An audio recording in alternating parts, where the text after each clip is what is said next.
उसने किसी और से नहीं, खुद से एक प्रॉमिस किया था, और वही प्रॉमिस उसकी लाइफ की डायरेक्शन चेंज करने वाला था।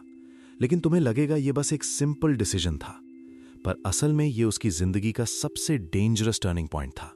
सोचो, एक ऐसी लड़की जो हर दिन मिरर में खुद को देखकर एक ही सवाल पूछती थी, क्या मैं हमेशा एवरेज ही रहूंगी? उसका नाम था अनन्या, एक नॉर्मल मिडिल क्लास फैमिली की लड़की, न बहुत अमीर, न बहुत स्मार्ट कहलाने वाली, न किसी स्कूल की टॉपर। बस एक ऐसी लड़की जिसे लोग अक्सर इग्नोर कर देते थे, घर में भी और बाहर भी। स्कूल में टीचर कभी उस पर ज्यादा ध्यान नहीं देते थे, दोस्तों के ग्रुप में वो हमेशा पीछे रहती थी, और सबसे पेनफुल बात, वो खुद भी धीरे धीरे मानने लगी थी कि शायद वो कुछ खास नहीं कर सकती। लेकिन असली कहानी यहां से शुरू नहीं होती। असली कहानी शुरू होती है उस एक दिन से जब उसने खुद को टूटते हुए देखा। उस दिन रिजल्ट आया था, वही प्रिडिक्टेबल रिजल्ट, एवरेज मार्क्स। घर में किसी ने कुछ बड़ा रिएक्शन नहीं दिया क्योंकि अब सबको आदत हो चुकी थी, लेकिन अंदर ही अंदर अनन्या टूट गई थी। वो अपने रूम में बैठी थी, मोबाइल हाथ में था और स्क्रीन पर एक कोट ओपन था, you are capable of more than you think. उसने उस लाइन को बार बार पढ़ा और फिर अचानक फोन को साइड में फेंक दिया। उसकी आंखों में पहली बार गुस्सा था, खुद के लिए। कब तक? उसने खुद से पूछा, कब तक मैं ऐसे ही एवरेज बनी रहूंगी? और यहीं पर कहानी बदलती है। उस रात उसने कोई बड़ा ड्रामेटिक फैसला नहीं लिया, कोई फैंसी गोल नहीं लिखा, बस एक सिंपल प्रॉमिस किया खुद से, मैं हर दिन 1% बेटर बनूंगी, चाहे कुछ भी हो जाए। तुम सोच रहे होगे, इसमें नया क्या है? हर कोई ऐसे प्रॉमिसेस करता है, लेकिन असली बात अभी बाकी है, क्योंकि अगली सुबह जब अलार्म बजा और नॉर्मल डेज की तरह वो फिर से लेट उठने वाली थी, तभी उसके माइंड में एक आवाज आई, तूने प्रॉमिस किया है। उसने पहली बार स्नूज नहीं दबाया, वो उठी। लेकिन ये सिर्फ उठना नहीं था, ये उसके पुराने वर्जन की डेथ थी। लेकिन स्ट्रगल अभी खत्म नहीं हुआ था, असली स्ट्रगल तो अब शुरू होने वाला था। स्कूल में जब उसने स्टडी करना शुरू किया तो पहली प्रॉब्लम आई डिस्ट्रैक्शन की। इंस्टाग्राम, रील्स, फ्रेंड्स की चैट्स, सब उसे खींच रहे थे। और एक दिन वो फिर से टूट गई। उसने किताब बंद की और बोला, मैं नहीं कर सकती। लेकिन उसी पल उसे अपना प्रॉमिस याद आया, और यहीं पर एक ऐसा ट्विस्ट आता है जो उसकी पूरी सोच बदल देता है। उसने फोन उठाया, लेकिन इस बार रील्स देखने के लिए नहीं, बल्कि खुद को ट्रैक करने के लिए। उसने एक सिंपल नोटबुक बनाई, नो एक्सक्यूज ट्रैकर। हर दिन वो उसमें लिखती थी, आज मैंने अपना प्रॉमिस निभाया या नहीं। शुरुआत में 2 दिन सक्सेस, 3rd डे फेलियर, फिर गिल्ट, फिर सेल्फ डाउट। लेकिन धीरे धीरे कुछ चेंज होने लगा। उसका माइंडसेट बदल रहा था। अब वो पढ़ाई को बर्डन नहीं, चैलेंज की तरह देखने लगी थी। लेकिन अभी भी लोग उसे सीरियसली नहीं ले रहे थे। क्लास में जब वो आंसर देती तो कुछ स्टूडेंट्स हंसते, कोई कहता, तू टॉपर थोड़ी बनेगी। और यही वर्ड्स उसे अंदर तक हर्ट करते थे। लेकिन अब वो वही लड़की नहीं रही थी जो पहले टूट जाती थी। अब वो क्वाइटली वर्क करती थी। और फिर आता है वो फेज जहां उसकी लाइफ का सबसे बड़ा टेस्ट आने वाला था, मिड टर्म एग्जाम्स। उस दिन प्रेशर बहुत था। घर में भी एक्सपेक्टेशंस लो थीं, क्योंकि सबको लगता था एवरेज ही आएगा। लेकिन अनन्या के अंदर कुछ अलग चल रहा था। वो सिर्फ पढ़ नहीं रही थी, वो खुद को प्रूव कर रही थी। एग्जाम के दिन जब उसने पेपर देखा तो पहली बार उसे लगा, मैं ये कर सकती हूं। और यहीं पर कहानी में एक और बड़ा टर्न आता है, क्योंकि जो रिजल्ट आने वाला था वो सिर्फ मार्क्स नहीं बदलने वाला था, वो उसकी आइडेंटिटी बदलने वाला था। लेकिन अभी असली क्लाइमैक्स बाकी है। रिजल्ट का दिन था। स्कूल का नोटिस बोर्ड भीड़ से भरा हुआ था। हर कोई अपने अपने मार्क्स ढूंढ रहा था। किसी के चेहरे पर खुशी थी, किसी के चेहरे पर टेंशन। लेकिन अनन्या के चेहरे पर एक अलग ही सन्नाटा था। उसके हाथ में स्लिप थी, लेकिन वो उसे खोल नहीं पा रही थी। तुम सोच रहे होगे, आखिर डर किस बात का था? डर मार्क्स का नहीं था। डर इस बात का था कि अगर इस बार भी एवरेज आया तो शायद वो खुद से किया हुआ प्रॉमिस टूट जाएगा। उसके हाथ हल्के कांप रहे थे। पीछे से आवाजें आ रही थीं, मिल गया मेरा रिजल्ट, मैं पास हो गया, टॉप किया किसी ने। और फिर उसने धीरे से स्लिप खोली। 1 सेकंड, 2 सेकंड, उसकी आंखें वहीं रुक गईं। उसका स्कोर एवरेज नहीं था, वो डिसेंट मार्क्स से आगे निकल चुकी थी। लेकिन असली शॉक मार्क्स नहीं थे। असली शॉक उसका रिएक्शन था, क्योंकि वो कूदकर खुश नहीं हुई, वो रो पड़ी। लेकिन ये आंसू हार के नहीं थे, ये आंसू उस वर्जन के लिए थे जो सालों तक खुद को नॉट इनफ मानता रहा था। यहीं पर कहानी बदलती है, क्योंकि पहली बार उसे एहसास हुआ चेंज अचानक नहीं आता, चेंज रोज के छोटे डिसीजन से बनता है। लेकिन कहानी यहीं खत्म नहीं होती। उस दिन के बाद सब कुछ आसान हो गया होगा, ऐसा तुम्हें लग रहा होगा ना? लेकिन असली फाइट अब शुरू हुई थी, क्योंकि अब प्रेशर और बढ़ गया था। टीचर्स अब नोटिस करने लगे थे, अनन्या अच्छा कर रही है, ये बात फैलने लगी थी। लेकिन साथ ही जेलसी भी शुरू हो गई थी। कुछ क्लासमेट्स अब ओपनली बोलने लगे, अब ज्यादा स्मार्ट बनने की कोशिश कर रही है। और ये शब्द पुराने वूंड्स को फिर से खोल रहे थे। एक दिन क्लास में प्रेजेंटेशन था। अनन्या ने पूरी तैयारी की थी, लेकिन जैसे ही वो बोलने उठी, एक स्टूडेंट ने पीछे से कमेंट किया, देखो आजकल टॉपर बनने चली है। पूरी क्लास हंस पड़ी। उस मोमेंट पर उसका कॉन्फिडेंस फिर से गिर गया। वो बोर्ड के सामने खड़ी थी, लेकिन उसके माइंड में आवाजें चल रही थीं, क्या मैं सच में कर सकती हूं? और फिर वही पुराना थॉट आया, छोड़ दे, तू एवरेज ही ठीक है। उसने मार्कर नीचे रख दिया और उसी मोमेंट साइलेंस हो गया। टीचर ने कहा, अनन्या बैठ जाओ अगर तैयार नहीं हो। और वो बैठ गई। उस दिन वो घर बहुत हैवी हार्ट लेकर गई। कमरे में बैठकर उसने किताबें बंद कर दी और पहली बार उसने खुद से कहा, शायद मैं बदल ही नहीं सकती। ये वो लोएस्ट पॉइंट था जहां ज्यादातर लोग हार मान लेते हैं।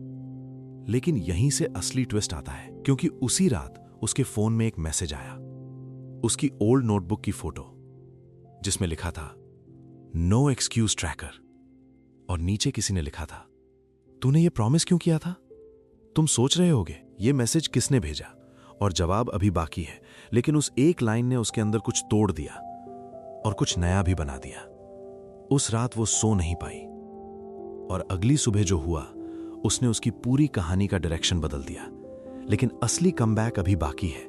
अगली सुबह जब अनन्या उठी तो वो वही लड़की नहीं थी जो कल रात टूटी हुई थी। उसके माइंड में एक ही सवाल घूम रहा था, तूने प्रॉमिस क्यों किया था? लेकिन इस बार वो सवाल उसे गिराने के लिए नहीं था, उसे उठाने के लिए था। वो सीधा उठी, मिरर के सामने गई और खुद को देखा। आंखें थोड़ी भारी थीं, लेकिन अंदर कुछ अलग था, एक साइलेंट एंगर, एक क्वाइट डिटर्मिनेशन। और उसने बस इतना कहा, बस बहुत हो गया। उस दिन उसने एक डिसीजन लिया जो उसकी पूरी जर्नी बदलने वाला था। वो स्कूल गई, लेकिन इस बार वो अप्रूवल के लिए नहीं गई थी, वो प्रूव करने के लिए गई थी। क्लास शुरू हुई। टीचर ने नोटिस किया कि वो अनयूजुअली काम थी। प्रेजेंटेशन का वही टॉपिक फिर से आया, वही मोमेंट जहां वो पहले टूट गई थी। टीचर ने कहा, अनन्या फिर से ट्राई करोगी? क्लासमेट फिर से हंसे, लेकिन इस बार वो हंसी उसे छू नहीं रही थी। उसने धीरे से मार्कर उठाया और बोर्ड के सामने खड़ी हो गई। लेकिन इस बार उसकी आवाज कांप नहीं रही थी। वो बोलना शुरू करती है। हम सब सोचते हैं कि एवरेज होना सेफ है, लेकिन सच ये है कि एवरेज होना सबसे बड़ा ट्रैप है। पूरा क्लास साइलेंट हो गया। तुम सोच रहे होगे ये कॉन्फिडेंस कहां से आया? लेकिन असली बात यह है, ये कॉन्फिडेंस अचानक नहीं आया था। ये 1000 छोटे स्ट्रगल्स का रिजल्ट था। वो बोलती गई, हर लाइन के साथ उसका फियर टूटता गया। और पहली बार क्लास उसे सुन रही थी, हंस नहीं रही थी। प्रेजेंटेशन खत्म हुआ। टीचर ने सिर्फ एक लाइन कही, गुड इंप्रूवमेंट। लेकिन अनन्या के लिए यह सिर्फ फीडबैक नहीं था, यह उसकी आइडेंटिटी की शुरुआत थी। लेकिन असली ट्विस्ट अभी बाकी था, क्योंकि उसी दिन स्कूल में एक इंटर स्कूल कॉम्पिटिशन अनाउंस हुआ। टॉपिक था ओवरकमिंग एवरेज माइंडसेट। और जैसे ही नेम लिस्ट बनी, किसी ने उसका नाम भी डाल दिया। वो खुद शॉक्ड थी। पहले उसने मना करना चाहा, मैं नहीं कर सकती। लेकिन फिर उसके माइंड में वही वॉइस आई, तूने प्रॉमिस किया था। और उसने एक्सेप्ट कर लिया। लेकिन अब प्रेशर पहले से कई गुना ज्यादा था। ट्रेनिंग शुरू हुई और हर दिन वो खुद को पुश कर रही थी। कभी सेल्फ डाउट आता, कभी फटीग, कभी डर। लेकिन अब एक फर्क था, अब वो डर से भाग नहीं रही थी, वो डर के साथ चल रही थी। घर में भी बदलाव दिखने लगा था।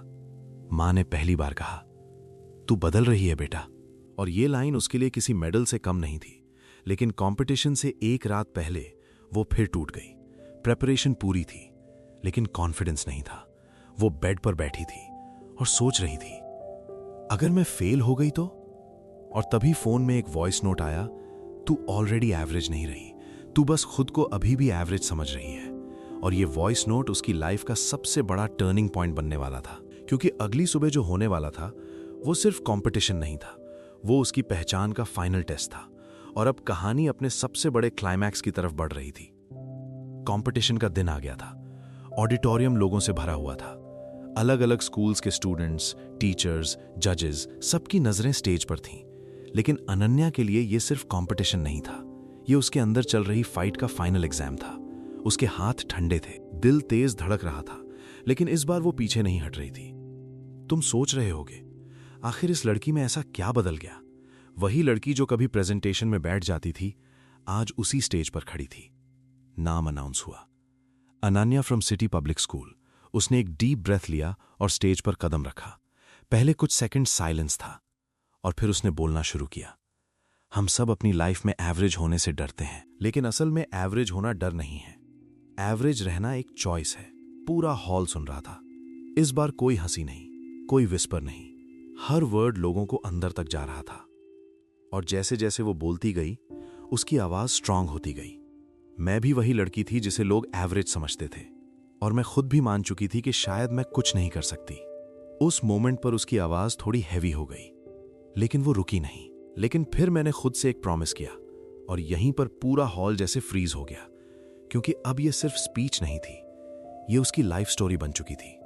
तुम सोच रहे होगे अब आगे क्या होगा, लेकिन असली ट्विस्ट अभी बाकी था। क्योंकि जैसे ही वो अपनी जर्नी का सबसे पेनफुल पार्ट बताने वाली थी, माइक में हल्की डिस्टर्बेंस आने लगी। एक सेकंड के लिए आवाज टूट गई और ऑडियंस में कंफ्यूजन फैल गया। लेकिन उसने रुककर माइक ठीक नहीं किया, उसने बस अपनी आवाज और तेज कर दी। मैं हर दिन गिरती थी, हर दिन खुद से लड़ती थी, लेकिन मैंने एक चीज नहीं छोड़ी, मैं खुद से किया हुआ प्रॉमिस नहीं भूली। उस मोमेंट पर कुछ स्टूडेंट्स की आंखें भर आईं, क्योंकि उन्हें अपनी ही लाइफ उसमें दिखने लगी थी। और फिर वो क्लाइमैक्स लाइन आई, तुम एवरेज पैदा नहीं हुए हो, तुम एवरेज बनने के लिए बने भी नहीं हो। पूरा हॉल तालियों से गूंज उठा। जजेस एक दूसरे को देख रहे थे, इंप्रेस्ड थे। लेकिन असली मोमेंट अभी बाकी था, रिजल्ट अनाउंसमेंट का। कुछ देर बाद स्टेज पर विनर्स की लिस्ट आई। सेकंड प्राइज अनाउंस हुआ, किसी और का नाम। फर्स्ट प्राइज अनाउंस होने वाला था, अनन्या का दिल ऑलमोस्ट रुक चुका था। अनाउंसर बोला, एंड द विनर इज, पूरा हॉल साइलेंट डॉट ANANYA। एक सेकंड, फिर तालियां, जोरदार अप्लॉज। लेकिन अनन्या वहीं फ्रोजन खड़ी थी। उसे यकीन नहीं हो रहा था। वो स्लोली आगे बढ़ी, ट्रॉफी हाथ में ली, लेकिन उसकी आंखों में सबसे बड़ा मोमेंट था जीत नहीं, वो रियलाइजेशन था कि वो बदल चुकी है। और तभी उसे समझ आया कि ये ट्रॉफी उसकी नहीं है, ये उस वर्जन की है जिसने हार मानने से इनकार किया था। उसने माइक लिया और बस इतना कहा, ये जीत मेरी नहीं है, ये उस प्रॉमिस की जीत है जो मैंने खुद से किया था। पूरा हॉल फिर से तालियों से गूंज उठा। लेकिन कहानी यहीं खत्म नहीं होती, क्योंकि असली एंडिंग अब आने वाली है, और वो एंडिंग तुम्हारी सोच भी बदल देगी। स्टेज पर खड़ी अनन्या की आंखों में आंसू थे, लेकिन इस बार ये आंसू टूटने के नहीं थे, ये आंसू बनने के थे। ट्रॉफी उसके हाथ में थी, लेकिन उसका माइंड कहीं और था। उस पुराने कमरे में, उस पुराने मिरर के सामने, जहां एक लड़की खुद से पूछती थी, क्या मैं हमेशा एवरेज रहूंगी? और आज उसी लड़की ने खुद को जवाब दे दिया था। लेकिन यहीं पर एक ऐसा मोमेंट आता है जो इस कहानी को सिर्फ सक्सेस स्टोरी नहीं रहने देता, बल्कि लाइफ लेसन बना देता है। कंपटीशन खत्म हो चुका था, लोग धीरे धीरे बाहर जा रहे थे, लाइट्स थोड़ी डिम हो चुकी थीं। अनन्या अकेली स्टेज पर बैठ गई। ट्रॉफी उसके बैग में थी, लेकिन वो उसे देख भी नहीं रही थी। तुम सोच रहे होगे, अब तो सब खत्म हो गया, अब खुशी मनानी चाहिए थी ना? लेकिन असली बात अभी बाकी है, क्योंकि उसकी आंखों में एक अजीब सा साइलेंस था, और उसी साइलेंस में उसे अपनी जर्नी साफ दिखाई देने लगी। वो समझ रही थी कि बदलाव सिर्फ रिजल्ट नहीं होता, बदलाव रोज की लड़ाइयों का नाम होता है। हर वो दिन जब उसने फोन छोड़कर पढ़ाई की, हर वो दिन जब उसने सेल्फ डाउट के बावजूद खुद को उठाया, हर वो दिन जब उसने खुद को फिर से शुरू किया, वो सब इस मोमेंट में जमा हो गया था। और तभी उसके माइंड में एक थॉट आया, अगर मैं बदल सकती हूं तो कोई भी बदल सकता है। लेकिन यहीं पर कहानी का सबसे डीप ट्विस्ट आता है, क्योंकि पीछे से एक वॉइस आती है, तूने कर दिखाया। वो मुड़ती है। उसका स्कूल टीचर खड़ा था, लेकिन उसके चेहरे पर सिर्फ प्राइड नहीं था, एक सवाल भी था। लेकिन अब आगे क्या? यह सवाल सिंपल था, लेकिन डेंजरस था। क्योंकि बहुत लोग एक जीत के बाद रुक जाते हैं। अनन्या थोड़ी देर चुप रही। फिर उसने कहा, पहले मैं सोचती थी कि मैं एवरेज हूं, फिर मैंने खुद को प्रूव किया कि मैं एवरेज नहीं हूं। वो हल्की मुस्कुराई। लेकिन अब मैं ये नहीं साबित करना चाहती कि मैं क्या हूं। अब मैं हर दिन बेहतर बनना चाहती हूं। ये लाइन उसकी पूरी माइंडसेट शिफ्ट थी। टीचर ने बस सिर हिला दिया, क्योंकि उसे समझ आ गया था कि ये सिर्फ एक विन नहीं थी, ये ट्रांसफॉर्मेशन थी। लेकिन असली एंडिंग अभी बाकी है। कुछ महीने बाद अनन्या अब वही लड़की नहीं थी। वो सिर्फ विनर नहीं थी, वो मेंटर बन चुकी थी। स्कूल में जूनियर्स उसके पास आते थे, मैम हम भी ऐसे बन सकते हैं क्या? और वो हर बार एक ही बात कहती थी, लेकिन पहले खुद से प्रॉमिस करना होगा। और एक दिन वो फिर उसी मिरर के सामने खड़ी थी। लेकिन इस बार सवाल नहीं था, इस बार एक स्माइल थी। और उसने खुद से कहा, मैं एवरेज नहीं थी, मैं बस शुरू में खुद को पहचान नहीं पाई थी। कैमरा धीरे धीरे पीछे जाता है, उसका रिफ्लेक्शन दिखता है, कॉन्फिडेंट, काम, स्ट्रांग। और वहीं पर कहानी खत्म होती है, लेकिन मैसेज खत्म नहीं होता। क्योंकि सच ये है, तुम भी एवरेज नहीं हो। तुम बस अभी उस प्रॉमिस से दूर हो जो तुम खुद से कर सकते हो। और जब तुम वो प्रॉमिस कर लेते हो, तो फिर जिंदगी बदलने में देर नहीं लगती। समाप्त।